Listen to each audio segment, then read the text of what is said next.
Thanks, everybody. Let's get started by activating our brain. The reality is the best influence that you can have in your life, impacting other people in the world around you, is the energy you're giving off. It's your presence, your focus, your stamina, your flexibility, your inner strength. That's what's going to carry you forth in all your daily life activities, and it's going to actually determine the results you get. And there's really quick and easy ways that you can do this, sitting right at your table. So if you want to bring both of your hands together in front of you, and just bring the palms touching one another there, and you're just going to start to rub them, okay? And bring your feet to the floor as well. Bring your feet right to the floor. And as you're rubbing your hands together, you can relax your shoulders, and you can start to rub a little bit stronger and a little bit faster, okay? Great. Okay, then you're going to hold those palms open on either side, and you're just going to take a nice deep breath into your belly.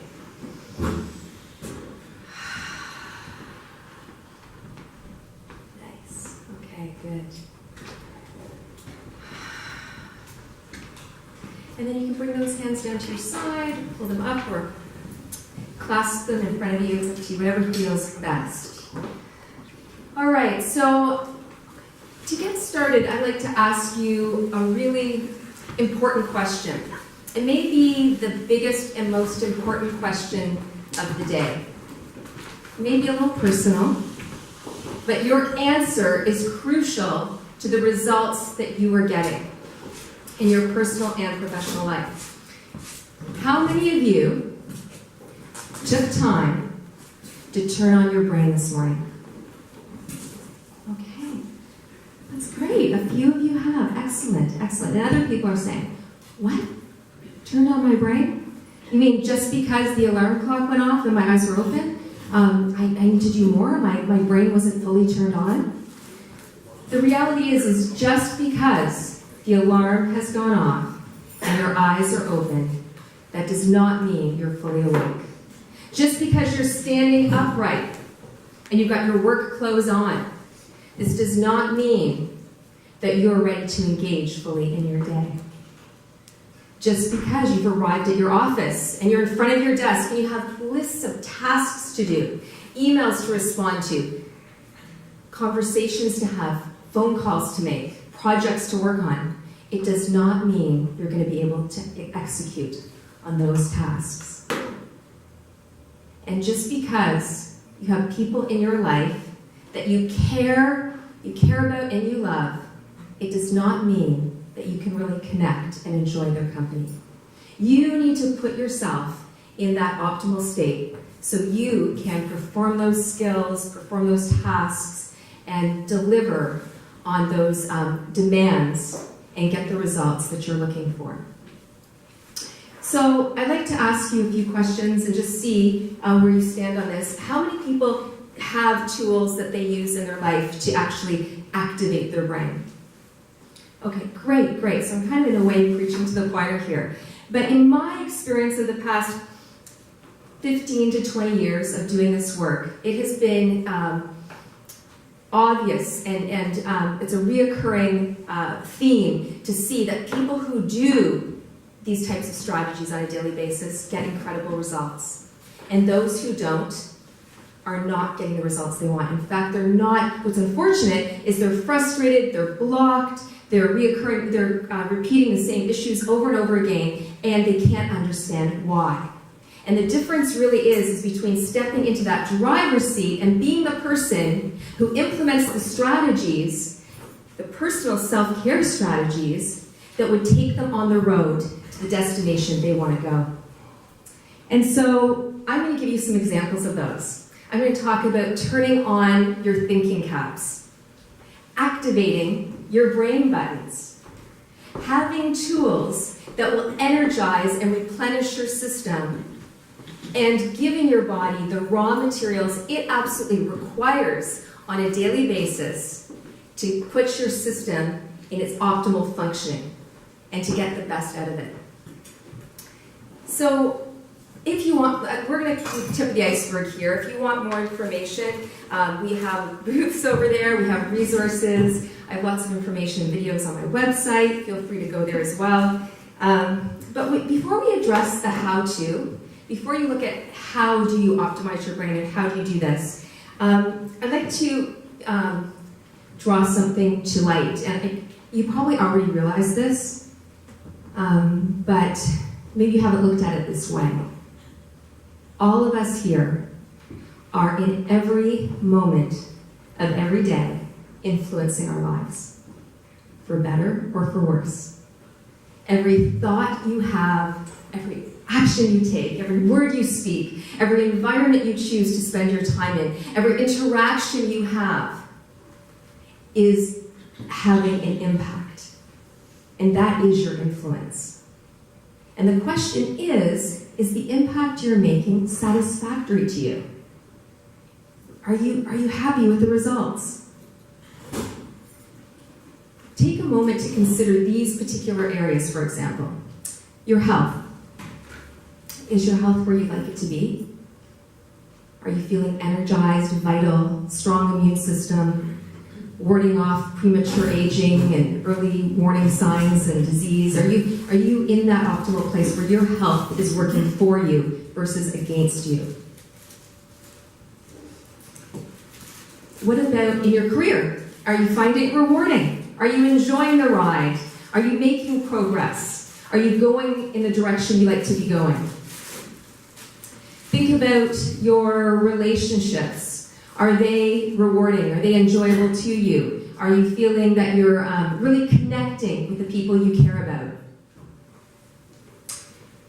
And are you waking up each day just generally feeling happy and energized? Well, the reality is all those questions and the results you're getting in them are really up to you. Science has showed, research has showed that no two aging brains look alike. No two aging brains look alike. And what does that mean? That means that there's only one person who has a say in how they grow and develop and go through their life journey. And that person is, take your finger and point to yourself. That's right, that is right. And that is based on something really cool, which has been breakthroughs over the past few decades in the world of neuroscience. And this word is actually referred to as neuroplasticity. Has anyone heard of neuroplasticity? Okay, neuroplasticity refers to the malleable, changeable, sculptable, modifiable brain. And what's amazing is you have this ability wired in you. Your brain is not hardwired to the beliefs and the perspectives and the attitudes and the choices that you've been currently making. You can change those, and you can change them for the better.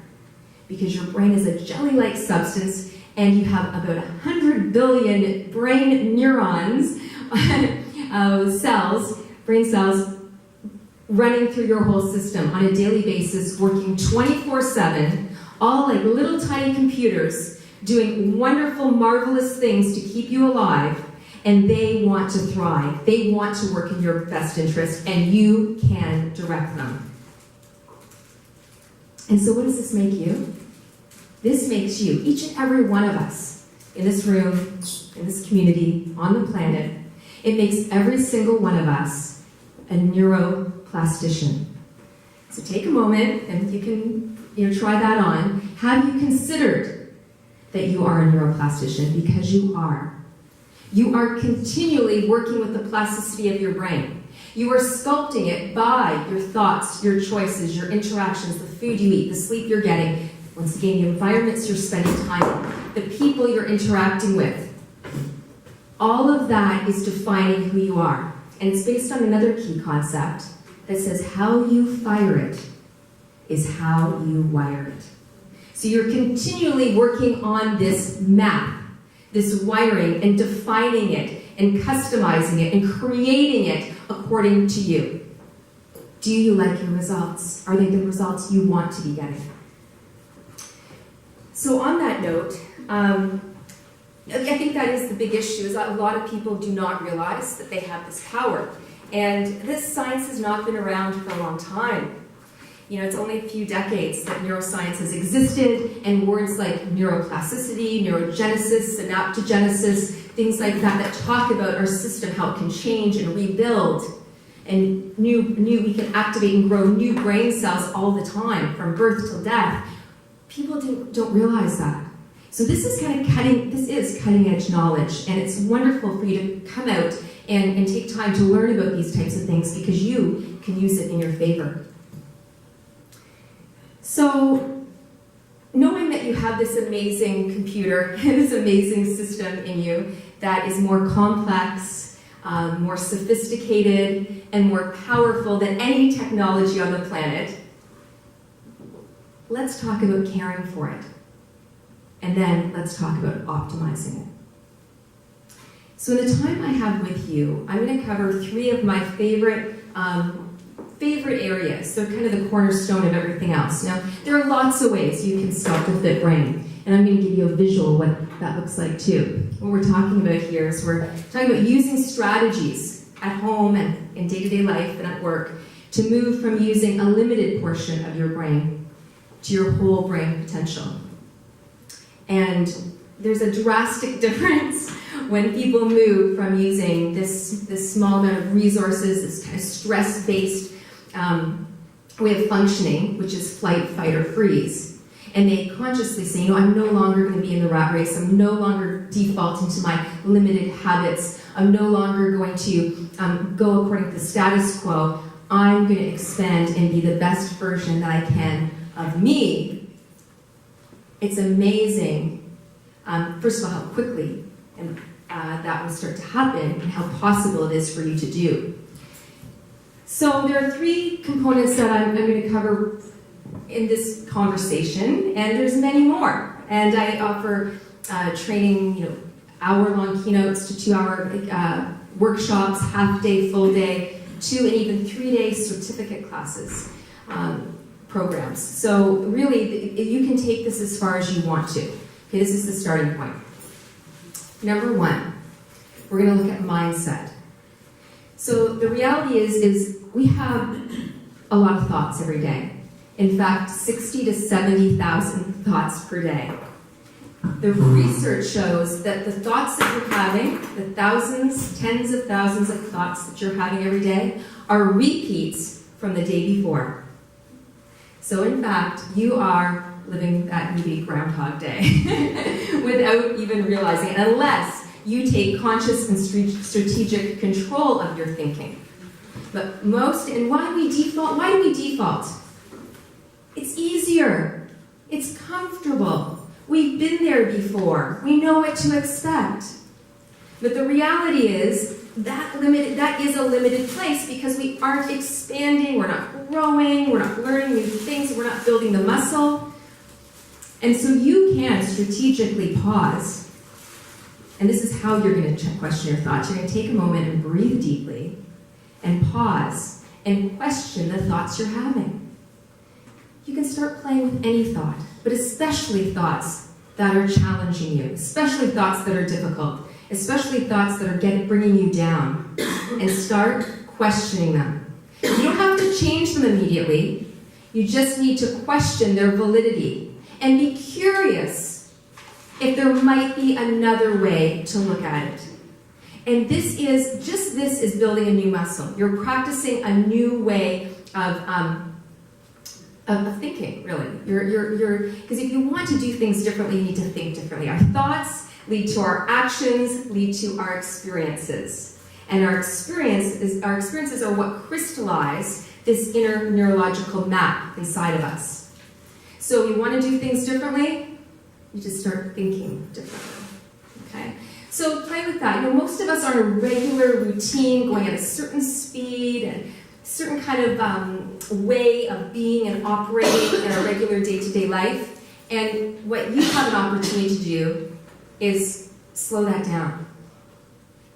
Take moments where you breathe and you pause, and you choose to think a different thought, you question thoughts you're already having, and you try on new possibilities. And at first it might be a little bit uncomfortable or not feel like you're doing it properly, but that's okay. It's not going to feel comfortable at first. These thoughts have become wired in you, hardwired in you. You know, neuroplasticity can work for or against you.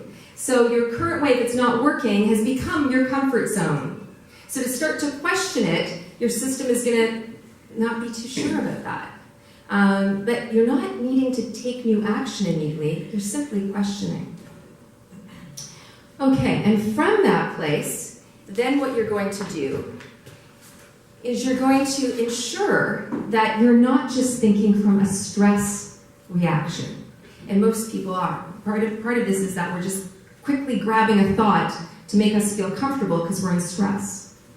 A great way to get out of stress, along with that pause and deep breath, is to drink some water. So let's all take our water, let's have a toast to your brain fitness. Just cheers to a neighbor. And I'm going to have some water as well.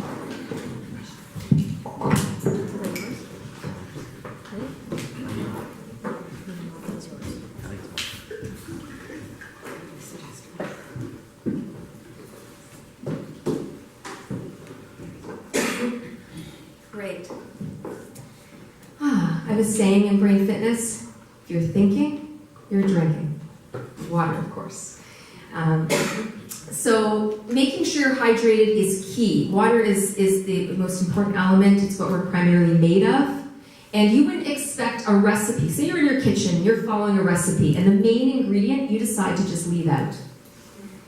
Are those cookies, is that cake, is that casserole going to turn out? You leave out the primary ingredient, don't leave it out of your body. Now on top of that, I'm going to now lead into the essential nutrients, the brain fuel that we need to give our system. So what's pretty neat here is a lot of people already recognize that what they feed their body impacts their physical health. But I'm noticing that not a lot of people are making the direct correlation that whatever you're feeding your body, you are in turn feeding your brain.